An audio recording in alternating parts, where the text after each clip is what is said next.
Saudara-saudara sekalian, terutama Mas Heri, Azmi itu apa? Azmi itu namanya siapa? Nama orang tua saya. Oh ya. Jadi Gus Heri ya. Dan semua yang hadir. Saya pertama kali kenal dengan Gus Dur tahun 89. Saya masih belajar di Ummul Qura di Mekah. Ceritanya begini. Di sana itu kalau ujian S2, saya waktu itu S2, lulus hari ini ujian, maka akhir bulan ini menerima beasiswa terakhir. Bulan depan sudah nggak terima. Sampai nanti kalau diterima S3 baru ada beasiswa lagi. Nah, kata pembimbing saya, kata promotor saya orang Mesir, tulisan saya sudah selesai itu jangan diserahkan dulu. Kamu nanti itu masih bulan Safar itu. Bulan Safar sana pakainya bulan Arab ya. Kalau diserahkan kamu lulus putus uang beasiswa. Jadi nanti diserahkannya Sya'ban saja. Nanti putusnya cuma Ramadan, Syawal ada tes S3, lulus jadi paling 2-3 bulan lah gak menerima beasiswa itu. Tapi dalam hati saya ganjel. Masa tulisan sudah selesai gak diserahkan ke fakultas. Gak enak rasanya. Saya serahkan bulan Safar. Betul. Ujian akhir Safar, terakhir menerima beasiswa, Maulud, Badal Maulud, Jumadil Awal, Jumadil Akhir, Rajab, Sya'ban, Ramadan, putus beasiswa. Nah iya, setelah itu baru Syawal tes S3 lulus baru ada beasiswa lagi. 7 bulan atau 8 bulan saya hidup tanpa beasiswa dengan anak 3. Luar biasa. Iya, dengan anak 3. Akhirnya saya terpaksa menjadi imam di masjid. Masjid Faqih namanya di Aziziyah, bukan masjid negara, masjid swasta. Orang kaya yang punya peternakan ayam satu-satunya waktu itu. Dengan gaji 1.000 real dan dapat kamar 1 kamar untuk tempat. Nekat saya.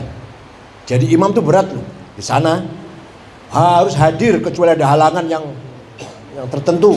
Gak bisa seenaknya, harus terus ngimami tiap hari 5 kali. Berat loh. Kalau hanya seminggu khutbah Jumat enak gitu.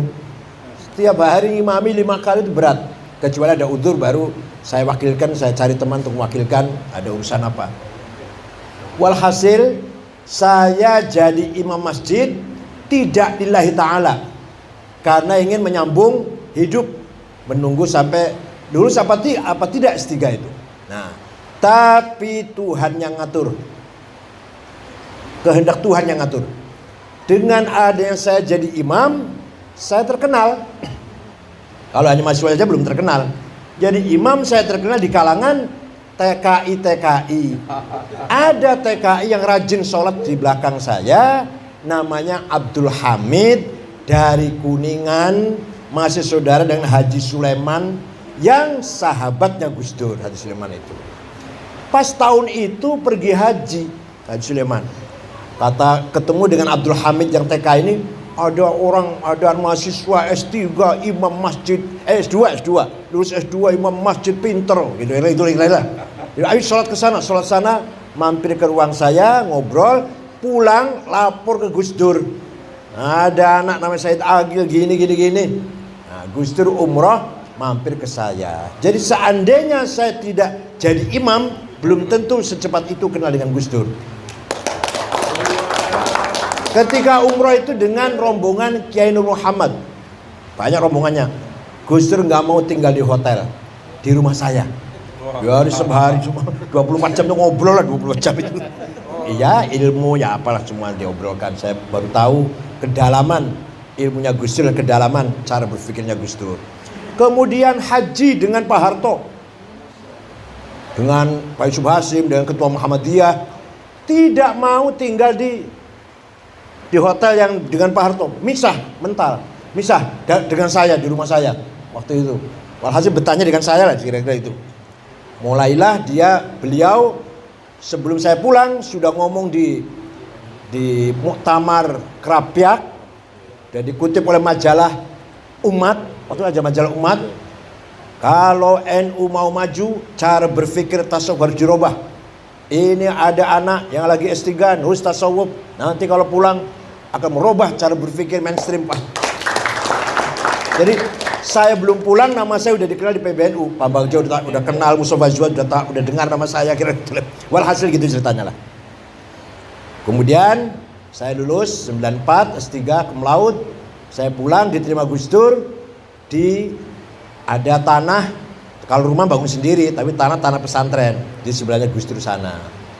Begitu muktamar Cipasung, saya diajak dan baru tahu kali itu muktamar yang sangat panas, muktamar yang sangat mengerikan, menakutkan. Tapi saya lihat Gus Dur tenang, yakin, percaya diri, sedikit pun tidak ada rasa takut, sedikit pun tidak rasa grogi. Padahal waktu itu kiai-kiai pun diancam, ditindas, jangan minum Gus Dur, asal ABG, asal bukan Gus Dur. Mau Pak Khalid Mawardi boleh, mau Fahmi Syaifuddin boleh. Ternyata nggak laku.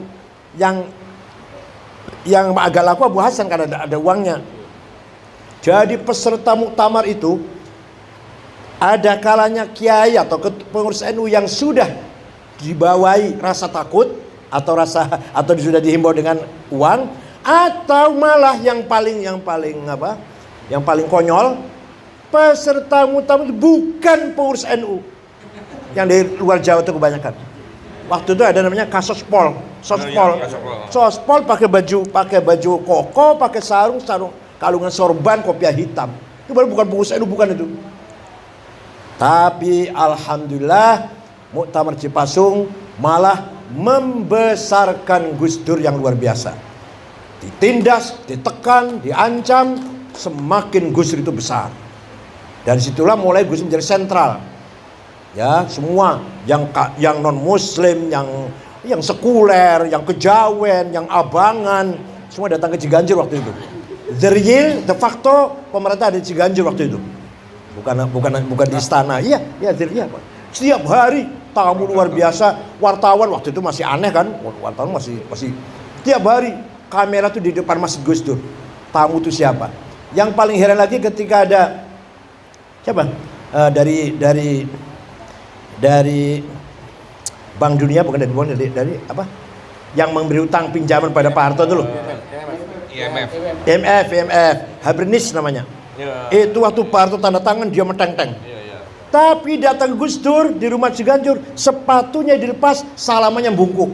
Hasil luar biasa waktu itu. Lagi orang kalau Allah besarkan manusia itu luar biasa. Orang luar negeri pun dengan Gus Dur tunduk. Semua akhirnya datang ke Ciganjur. Pak SBY, Pak Hartono yang tadinya berperan ketika Cipasung lah, karena dia mendagri waktu itu. Semua datang ke Ciganjur dan kita lihat perkembangannya luar biasa. Dari situlah kemudian selesai Cipasung, saya diangkat menjadi wakil katib. Katibannya Pak Dawam Anwar, Kiai Dawam Anwar Bekasi, saya wakil katib. Diajari oleh Gus Dur, diajari berani. Jadi Gus Dur itu guru saya, bukan guru baca kitab. Saya nggak pernah ngaji sama Gus Dur, tapi guru ilmul ahwal, bukan ilmul maqal, bukan makalah, tapi memahami kondisi, memahami situasi. Sampainya harus begini, ini tempatnya sampai di sini, pasnya di sini, harus begini. Banyak sekali pengalaman yang saya dapat dari beliau. Bukan pengalaman, bukan guru ilmu materi, bukan. Waktu itu sudah saya doktor cum laude dari Timur Tengah sudah, tapi tinggal ilmunya sampai dulu untuk ini, gitu loh. Gus Dur itu menunjukkan begitu. Nah, suatu ketika saya masih baru itu diajak pergi kemana Gus? Sayo, melo aja, ikut aja. Dibawa ke Forum Demokrasi. Ada Rahman Taleng, Bondan, Ramo Magnis, Marsilam, ya ada semua itu. Saya disuruh ngomong apa coba? Kalau suruh ngaji bisa, suruh agama bisa. Tapi waktu itu dipaksa suruh ngomong. Ya, saya cuma ngomong situasi politik di Timur Tengah, itu aja saya bisa. Saya belum paham politik sini, belum. nurut Gus Dur itu dalam rangka mengkader saya itu. Kemeringet saya ngomong itu. Gak ngerti situasi sini, suruh ngomong di depan aktivis-aktivis yang seperti itu. Alah, pokoknya saya ngomong lah. Saya sekarang gak ingat ngomong apa waktu itu, saya gak ingat sebenarnya. Nah, kasus dukun santet di Banyuwangi. Laporan telepon dari pengurus NU, Gus, ada kejadian Gus, 5 orang yang diduga dukun santet dibunuh Gus. Terang-terangan bunuhnya, Gus Dur diam. Besok 2 hari lagi Gus, tambah 5 lagi Gus 10. Besoknya lagi 7 Gus, besok sampai 30 Gus Dur diam. Baru setelah 30 Gus Dur berteriak, bikin bentuk tim pencari fakta. Diwakilin ke saya dari PBNU-nya, Masya Allah. Padahal saya masih baru banget itu. Ya masih baru lah. Nah, dari Mabes Polri ada, dari Mabes TNI juga ada. Ya, saya dari NU-nya berangkat ke Jawa Timur. Sebentar, tadinya maunya malam, ditunggu oleh Pak Imam Utomo waktu jadi gubernur baru 1 minggu atau 2 minggu. Pak Kapoldanya Joko Subroto, Pangdamnya, Pak Kapoldanya kalau sekarang Irjen dulu Maijen Samsuri. Malam ditunggu, saya nggak datang. Walau sudah ditunggu itu oleh pemerintah Jawa Timur. Besoknya baru datang. Wah itu masuk koran itu. Saya agak ditunggu pemerintah Jawa Timur nggak datang. Lumayan lah, lumayan berita lumayan. Datang. Saya waktu didamping oleh Cak Anam Jawa Timur. Saya beberkan semua fakta-fakta yang saya dapatin. Anam juga. Joko Subroto kurang 15 menit keluar meninggalkan rapat itu. Malah masuk berita besar-besaran, Pangdam Jawa Timur ngambek. Pertemuan belum selesai sudah meninggalkan tempat. Nah, mulailah saya dikenal wartawan, mulai barangkali itu. Kalau sekarang disuruh, saya nggak mau betul, nggak mau saya. Turun ke Banyuwangi. Sal Banyuwangi diterima oleh Bupati, Dandim, Polres, diskusi. Katanya yang melatih ninja itu seorang sersan marinir ada markas marinir di Situbondo itu. Saya berangkat ke sana. Waduh, mana itu yang namanya Budi? Panggil. Wah, datang tuh gemeter. Ngadepi saya gemeter badan. Saya datangi gunung apa namanya? Gunung Petok, lupa jadi sudah lupa kan. Gunungnya nggak begitu tinggi sih. Saya naik ke atas. Sana datar, di sini tempatnya marinir melatih ninja-ninja itu. Konon ceritanya gitu. Saya ditemani oleh Gus Yusuf. Karena itu berbatasan antara Situbondo Jember. Gus Muhammad. Waktu itu belum ya masih, saya sudah PBNU, Gus masih belum lah gitu. Ditemani dan terus sampai saya pulang bikin laporan ke Pak Wiranto dan sebagainya. Itu mulai saya diajari Gus Dur tuh berani seperti itu, nekat betul. Padahal kalau waktu naik tadi, kalau jerongkongkan jatuh terus beritanya jatuh sendiri kan ya. Kecelakaan itu sudah jam 5:30 sore itu padahal. Diantar oleh beberapa tentara, beberapa polisi. Waktu naik itu ya kita rombongan sih. Kemudian kasus kerusuhan Mei 98, 18 Juli Mei, saya juga menjadi wakil ketua tim pencari fakta. Ketuanya Pak Marzuki Darusman, saya bukan ketuanya. Anggotanya Hakim Garuda Nusantara, Ibu siapa? Ibu Nur siapa Ibu? Lupa sih. Ada Nur Syahbani, satu lagi ada Nababan, ada Bambang Wijoyanto. Saya wakil ketuanya itu. Ya karena semua orang bukan melihat saya, melihat Gus Dur. Alhamdulillah ada beberapa hasil penyelidikan yang sekian yang diperkosa, sekian yang dibunuh, yang terbunuh dan sebagainya. Kita laporkan juga ke Pak Wiranto waktu itu Pak Panglima. Walhasil setelah itu saya masuk anggota Komnas HAM. Setelah jadi pencari fakta kerusuhan Mei itu. Pengalamannya agak lumayan juga saya ini. Jadi Komnas HAM, jangan sembarangan loh. Komnas HAM dulu dengan sekarang beda. Komnas HAM dulu berhadapan dengan tentara. Dan honornya 1.800.000. Kalau sekarang lumayan sekarang. 800 kalau dulu waktu itu. Nah, begitulah cara bagaimana Gus Dur mendidik saya atau menggembleng saya. Begitu lahir PKB, saya menjadi jurkam nomor 1 di TV. Nomor 1 dan saya tim 5. ketuanya Ki Ma'ruf, wakilnya saya, Pak Rozi Munir, Pak Bagja, Mustafa Zuhad yang menulis ADRT Mabda' Siyasi, mukaddimahnya ADRT PKB, itu tulisan saya itu. Hubungan antara agama dan negara, tulisan saya itu. Tapi begitu saya ya kampanye ya apa, Gus bilang apa? Sampean nggak usah pengen jadi DPR, gimana? Padahal pengen padahal. Sampai Bu Mega datang, ikut pas saya itu orang oleh jadi DPR PKB, gue akui yo. Untuk saya saja PDI ya, nanti nomor 1 dari DKI jadi. Ojo, jangan coba. Udah, sabar. Lah, begitu Gus jadi presiden, saya diomongin lagi di Hotel Syahid. Saya harus sampai jadi menteri ya, Masya Allah. Pada orang-orang semua meyakini saya akan jadi menterinya lah. Sampai Pak Amir Rais ketika nyusul kabinet, ada Amir Rais, ada Pak Akbar Tanjung. Saya nggak masuk sampai kaget Pak Amir Rais. Pasti gak dibawa ke Gus. Jabe apa jawabnya? Gak bisa bahasa Inggris, Masya Allah. Remeh banget jabe itu. Padahal nyuwun sewu ini cerita bukan cerita ya. Padahal yang jadi menteri agama Fathul juga gak bisa bahasa Inggris, sama aja. Fathul Hasan. Ya ini cerita bukan ini, supaya perjalanan saya begitu.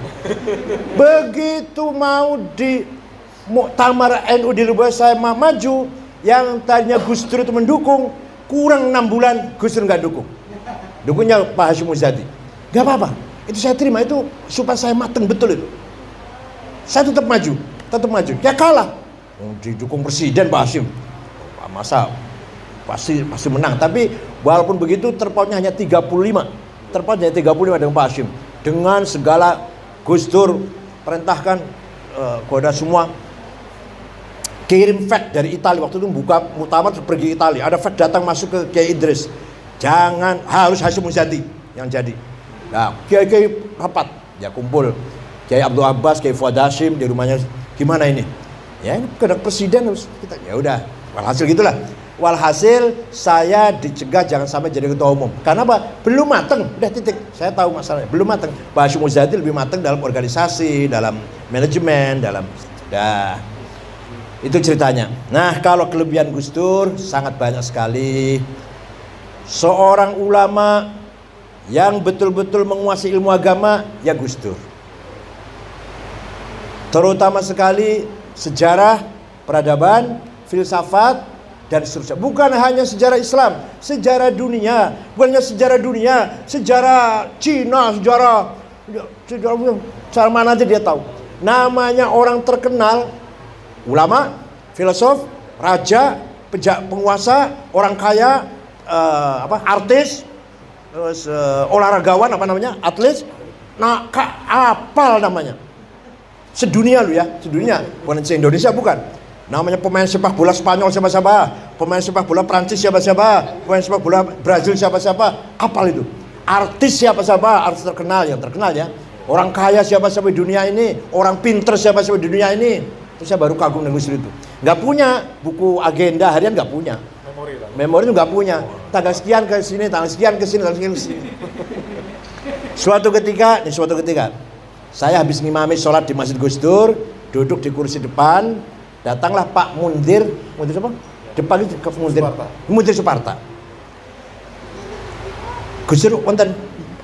Saya lagi nunggu nih, belum pulang dari luar kota ini mau pulang. Tadi saya telepon, belum ada HP kan? Saya telepon ke rumah, Gus Dur jawab kok.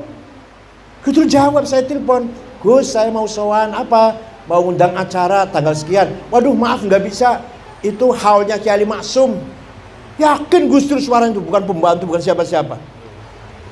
Gus Dur gak ada, saya lagi duduk lagi nunggu ini. Betul Gus Dur datang. Gak lama Gus Dur datang. Salaman masuk, menyampaikan maksudnya, gak bisa. Malam itu saya haul kelapa. Persis jawabannya kayak di telepon tadi. Tapi waktu di telepon itu siapa itu? Nah itu. Itu yang luar biasa di situ. Kejadian betul itu, kejadian betul. Wah, kalau kejadian lagi waktu umroh dengan Gus Nur itu, dengan Nur Muhammad itu, Kiai Nur Muhammad di Madinah, lepas sholat Isya, jalan-jalan cari ulama yang menurut Gus Dur hebat. Ada ulama jenggotnya panjang, pakai gamis, udung-udungnya besar, kitabnya setumpuk, ngajar muridnya banyak. Nih Gus, bukan. Cari lagi, kan banyak orang kiai yang ngajar banyak. Nih Gus, bukan. Ini Gus, bukan. Ada ulama, ada orang Mesir sendirian, sorbannya nggak begitu besar, biasalah, sajadah sendirian, ini malah berhenti.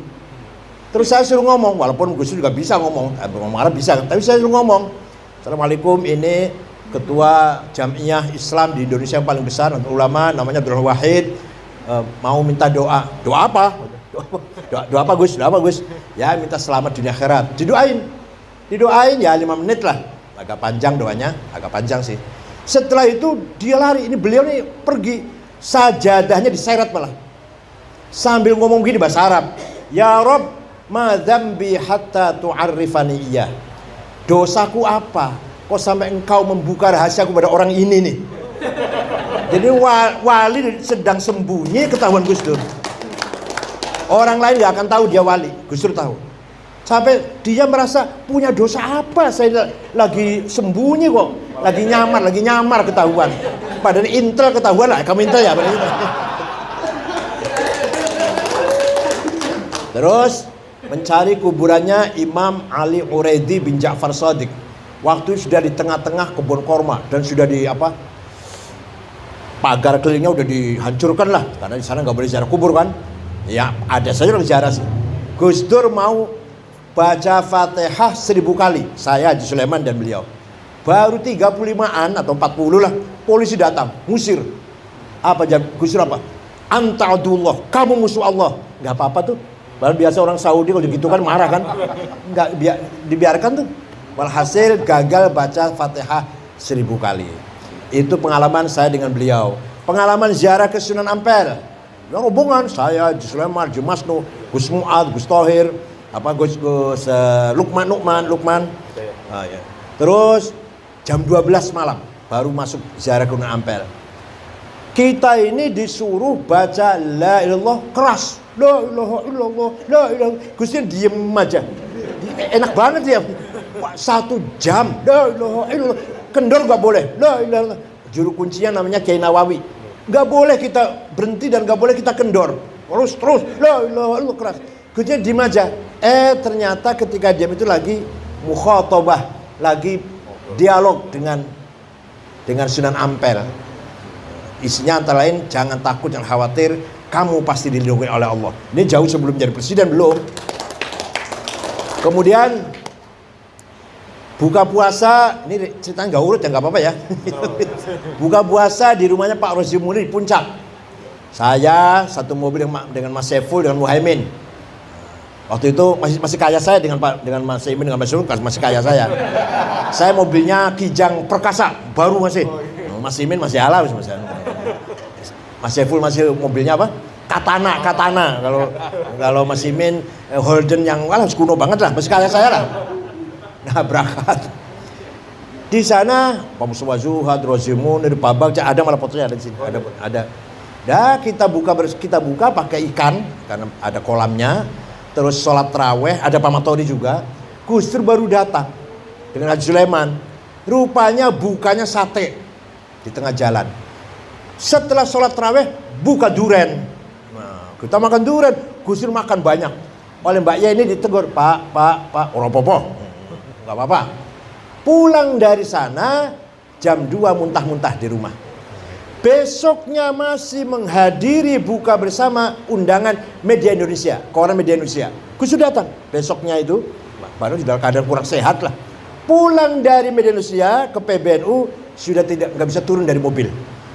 Di papa, muntah-muntah di toilet. PBNU yang jelek itu bukan PBNU sekarang, yang jelek itu langsung dibawa ke Cipto. Jam 9 malam digeragaji, dioperasi otaknya. Jam 1 siang siuman.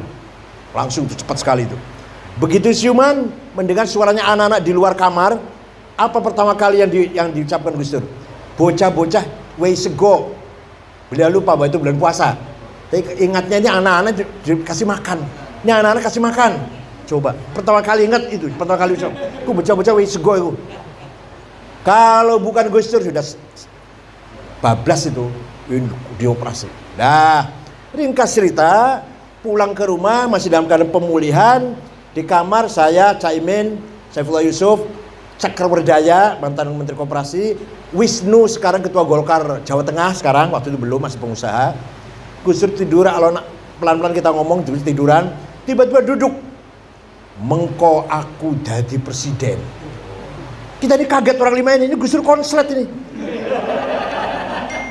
Sudah nggak waras Gus Dur ini. Ya siapa yang ngira Gus Dur mau jadi presiden? Itulah ringkas cerita pengalaman saya dengan Gus Dur. Ringkasnya begini, kalau ada seorang alim agama berhadapan dengan Gus Dur, dia akan merasa bodoh di depan orang yang paham agama betul. Kalau ada pemikir, ideolog atau filosof atau siapalah pemikir, intelek di depan Gus Dur, akan merasa kecil. Karena Gus Dur ternyata pemikir yang luar biasa, bahkan pikirannya jauh ke depan. Kalau ada seorang budayawan, seniman di depan Gus Dur, merasa kecil, merasa rendah, merasa ketinggalan. Gus Dur lebih dalam seninya, lebih dalam budayanya, luar biasa. Bisa menikmati Beethoven ya? Beethoven. Bisa menikmati gending Jawa. Fasih luar biasa. Kalau mendengarkan wayang sampai selesai didengarkan. Padahal lewat telinga aja nggak lihat. Pernah ada Piala Dunia, pertama kali Prancis lawan Spanyol. Itu Gus Dur hanya mendengarkan, Spanyol kalah 0-1 ini. Betul 0-1 kalah. Kalau ada seorang aktivis di depan Gus Dur akan merasa rendah, akan merasa kecil. Ternyata Gus Dur lebih dari seorang aktivis. Lebih kehidupannya semua 99% untuk masyarakat, untuk rakyat kecil, untuk rakyat yang terzolimi, nggak ngurus keluarganya, nggak ngurus istri dan anaknya, nggak diurus pokoknya. Yang diurus semua kepentingan orang banyak. Kalau ada seorang politisi di depan Gus Dur akan ketinggalan jauh. Politik Gus Dur tajam sekali. Walhasil, ini salah satu politik Gus Dur salah satunya. Ini terang-terang aja nggak apa-apa lah, terang-terang aja ya. Ceritanya Pak Theo Syafi'i pidato ngeritik Islam. Islam itu gak membawa peradaban, gak membawa budaya. Saya mengkanter, keras yang kanternya. Di Pak Gus Dur dimarahi. Saya mengkanter Pak Theo Syafi'i dimarahi Gus Dur. Dah, ada Mas Saiful, ada Muhaimin. Ya udah saya diem aja dia. Udah ngomong sana sini bercanda, baru tanya.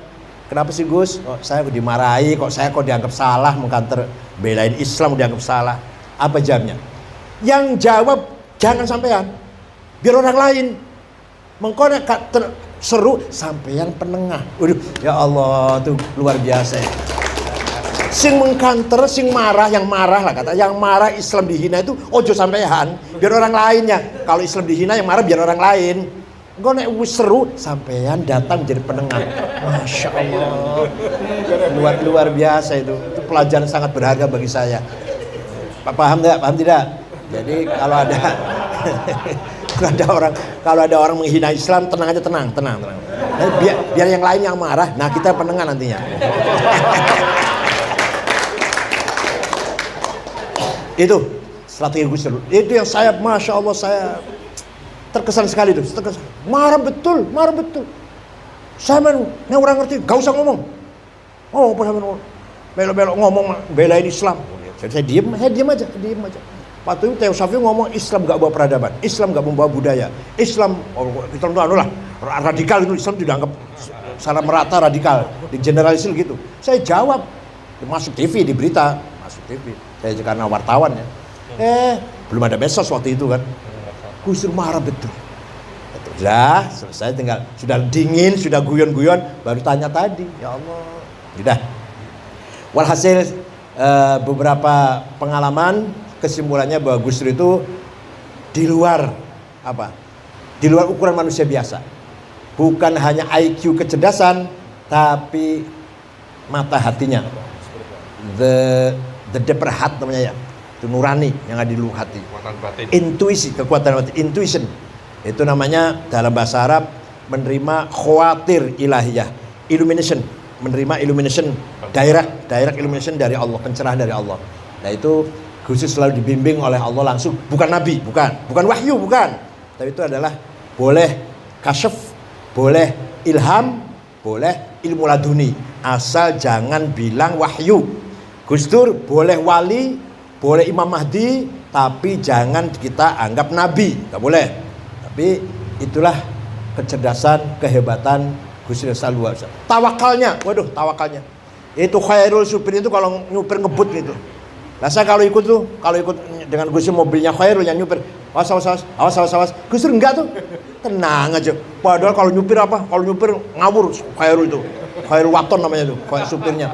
Saya ya di sebelahnya Gus Dur, awas hati-hati. Khairul enggak, tenang aja Gus Dur mau apa. Naik pesawat tenang, nggak pernah takut nggak pernah. Ya Allah. Dulu kan nggak ada HP ya, ceritanya. Telepon dengan siapa ya? Dulu apa namanya? Pokoknya telepon tokoh masyarakat lah. Ngerasani Pak Harto dalam HP itu. Sudah selesai ngomongnya. Ini disadap loh. Wah orangnya ketakutan sana. Orang sebelah sana ketakutan. Ini omongan kita disadap loh ya. Itu orang jangan sana ampun-ampunan sana. Pejabat di Kementerian Transmigrasi waktu itu, Dirjen ya. Pokoknya ngeritik Pak Harto lah dalam bentuknya. Gus Dur pun nimpal ya yuk. Begitu. Walhasil itulah kehebatan Gus Dur, terutama sekali setelah Muktamar Cipasung. Simbol perlawanan terhadap kediktatoran, simbol terhadap kezaliman waktu itu adalah Gus Dur. Nah kita ini pengalaman memimpin NU yang selama Gus Dur pimpin itu, mari kita jalan tapi bagi-bagi, jangan saya semua. Saya nggak seperti Gus Dur, bagi-bagi. Teddy harus berperan, Pak Edi harus berperan, saya perannya ngaji saja lah gitu. Maka harus kolegial, cari orang yang perfect kayak Gus Dur ya sulit. Tapi kita bagaimanapun prinsip kita nggak bisa bergeser. NU punya prinsip yang tidak bisa bergeser. Tawassut moderat itu butuh cerdas. Kalau nggak cerdas nggak mungkin tawassut. Orang kalau nggak cerdas nggak mungkin tawassut. Ya kalau orang nggak tawassut ya nggak cerdas itulah. Kedua, tasamuh, toleran. Orang toleran berarti akhlaknya mulia. Orang nggak toleran berarti akhlaknya ada sesuatu dalam akhlaknya. Jadi kalau mau akhlaknya mulia, tasamuh. Kalau mau cerdas, tawassut. Atau dibalik, kalau mau tawassut cerdas. Kalau mau toleran ya akhlaknya mulia dulu, baru bisa toleran. Nah itu kita prinsip. Dan tetap kita dan gak lepas dari Quran, jangan khawatir. Contoh satu aja nih. Wala tasubbul ladzina yad'una min dunillah fayasubbul adwan bighairi ilm kadzalika zayyana likulli ummatin amalahum. Gus Dur enggak pernah dalil kalau saya keluarkan Qur'annya. Kalau Gus Dur enggak pernah ngutip Quran. Jangan kamu sekali-kali mencaci maki Tuhan orang lain. Wala tasubbul ladzina yad'una min dunillah. Nanti mereka mencaci maki Tuhanmu Allah. Akan terjadi saling caci maki bighairi ilm yang enggak ada gunanya. Kadzalika zayyana likulli ummatin amalahum. Demikianlah kata Allah, saya jadikan bagi setiap umat, setiap kelompok punya kebanggaan dengan agama dan budayanya masing-masing. Coba Qur'annya itu. Gus Dur enggak pernah mengeluarkan ayat itu. Demikian kata Allah, masing-masing umat itu punya budayanya, punya karakternya, punya agamanya. Jangan kamu caci maki atau melecehkan.